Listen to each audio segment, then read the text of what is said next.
8 अक्टूबर 2022 की रात जब आफरीन फिरदौस की लाश गर्ल्स हॉस्टल मेवाड़ यूनिवर्सिटी से मिली है, उसके बाद जैसे ही लाश घर पहुंची है तो घर वालों ने कहा कि आफरीन फिरदौस का कत्ल किया गया है। आफरीन फिरदौस की डेड बॉडी को हॉस्टल में सस्पिशियस सर्कमस्टांसिस में पाया गया। घर वालों का कहना है कि हमारी बेटी का कत्ल हुआ है। पुलिस ने कार्रवाई करते हुए कुछ पे एफआईआर दर्ज किया है, कई गिरफ्तारियां अमल में लाई गई हैं और अब हो सकता है पूछताछ के बाद कुछ और गिरफ्तारियां हो।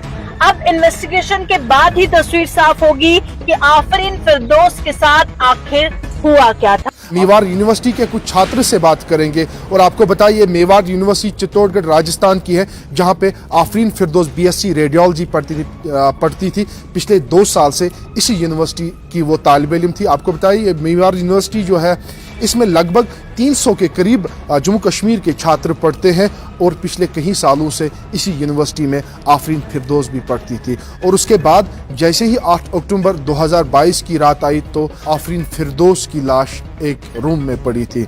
उसके बाद घर वालों ने कहा कि ये फांसी नहीं दे सकती है, ये मर्डर है। और आफरीन फिरदौस के जो रूममेट्स हैं या यूं कहे तो क्लासमेट्स भी हैं, उनसे भी हमने बात की है। उनका क्या कुछ कहना है वो भी आपको सुनाएंगे। लेकिन नाजरीन, मेवाड़ यूनिवर्सिटी जो चित्तौड़गढ़ राजस्थान में वाक़या है, वहाँ पे 8 अक्टूबर 2022 को आफरीन फिरदौस की लाश मिली है एक रूम में।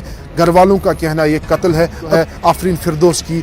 उनने कहा है कि आफरीन फिरदौस का कत्ल किया गया है, उसको मारा गया है, वो खुदकशी नहीं कर सकती है, उसको खुदकशी करवाया गया है। किसने खुदकशी करवाई ये भी सवाल है, क्यों खुदकशी की ये भी सवाल है, क्यों कत्ल किया गया ये भी सवाल है, किसने कत्ल किया ये भी सवाल है। राजस्थान पुलिस को देखना चाहिए, जम्मू कश्मीर पुलिस को देखना चाहिए, या यूं कहे तो यूनिवर्सिटी अथॉरिटी को भी देखना चाहिए। लेकिन सच क्या है हम जानने की कोशिश करें। हमारे साथ इसी यूनिवर्सिटी के छात्र, इसी हॉस्टल की जो बेटियां हैं, जो जम्मू कश्मीर की बेटियां जिनके साथ आफरीन फिरदौस उठती थी बैठती थी, क्या कुछ हकीकत है वो आप पहले सुन लीजिए।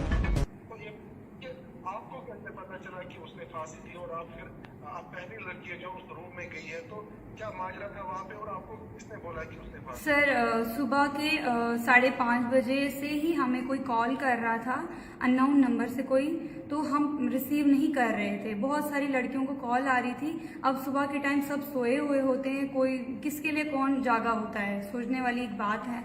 तो इसके लिए हमें 6:08 पे हमें एक और बार कॉल आई।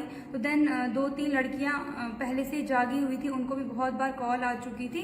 तो उन्होंने इन्वेस्टिगेट करा कि हमें कॉल कौन कर रहा था। वो बात बात पे ये बोल रहा था कि आफरीन को बचाओ, वो मर रही है। तो हमने पूछा कि क्या मसला है। वो बोल रहा है कि वो किसी रूम में है, 3rd फ्लोर, हमारे यूनिवर्सिटी में जिस हॉस्टल में हम रहते हैं वो 3rd फ्लोर पे है। वहाँ पे वो उसने वहाँ पे कुछ करा है, देन आप उसको बचाओ, वो मर रही है। हमने उससे पूछा कि वो है कहाँ, देन हमें वो मिलने नहीं लगी। 3rd फ्लोर पे भी हमने बहुत ढूंढा, हमें नहीं मिली। लास्ट में हमें 6:37 पे हमें एक मैम, हमने अपनी वार्डन को इन्फॉर्म करा, मैम कि हमें लड़की ऐसे ऐसे हमारी दोस्त जो है वो गायब है, हमें नहीं मिल रही, आप हमें बोलो कि रूम ऊपर सारे रूम बुक हैं बट 2-3 रूम ऐसे जो खाली है उनमें भी वो नहीं है, आप हमें बोलो कि उसके अलावा भी कोई रूम खाली है क्या। तो उन्होंने बोला हाँ एक और रूम खाली है। फिर जाके हम उस रूम में गए, हमने बाहर से लाइट ऑफ करी, देन हमें तब पता चला कि यहाँ पे अंदर वो है। फिर हमने दूसरी रूम से, बालकनी की दूसरी रूम से हमने देखा कि उसने अपने आप को फांसी दी है। देन हमने दरवाज़ा ज़बरदस्ती तोड़ा है, वो अंदर से टोटली बंद था। तो दरवाज़ा तोड़ा, उसके बाद हमने देखा कि उसको 1-1.5 घंटा हुआ है उसने फांसी दी है।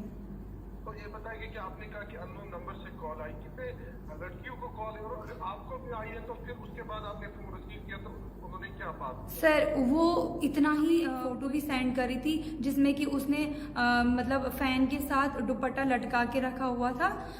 तो उसने वो वाली फोटो हमें स्क्रीनशॉट सेंड कर रहा है उस वक्त का। हम खुद परेशान है कि ये लड़की पहले से ही मतलब इतनी इनोसेंट थी, ना ये किसी से बात करती थी, ना किसी से मतलब शेयर करती थी, कुछ भी नहीं सर। और ना ये हमसे भी बात करती, अगर हम इसको कुछ पूछते ये कुछ भी नहीं जवाब देती थी, कुछ भी नहीं। और इसने रिसेंटली 1-2 मतलब वीक्स पहले इसने अपना फ़ोन भी तोड़ा था सर।